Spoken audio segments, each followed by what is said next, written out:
नमस्कार. आपण पाहत आहात DNK न्यूज चॅनलवर आत्ताची सर्वात मोठी बातमी. धुळ्यात आढळला मंकीपॉक्सचा रुग्ण. 340 जणांची तपासणी सुरू.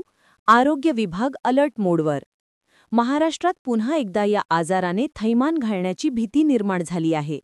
महापालिका आरोग्य विभागाने तात्काळ कारवाई करत रुग्णाच्या संपर्कात आलेल्या सुमारे 340 जणांची तपासणी सुरू केली आहे. परिसरात सर्वत्र आरोग्य तपासणी मोहीम राबवली जात आहे आणि नागरिकांना सतर्क राहण्याचं आवाहन करण्यात आलं आहे. लागण झालेल्या रुग्णाचा आरोग्य केंद्रात उपचार सुरू आहेत. डॉक्टरांच्या मते रुग्णाची प्रकृती स्थिर आहे, मात्र संसर्ग पसरू नये म्हणून परिसर सील करण्यात आला आहे.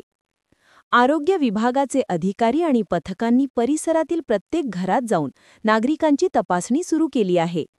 मंकीपॉक्सचा धोका वाढू नये म्हणून मुंबई विमानतळावरही खबरदारी घेण्यात आली आहे. आंतरराष्ट्रीय प्रवाशांची तपासणी केली जात असून बाधित रुग्णांना वेगळ्या कक्षात ठेवण्याचे आदेश दिले गेले आहेत.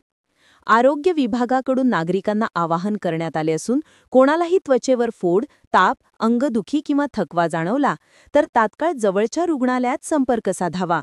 स्वतःहून औषधोपचार करू नयेत आणि अफवांवर विश्वास ठेवू नये असं आरोग्य विभागाकडून आवाहन करण्यात आलं आहे.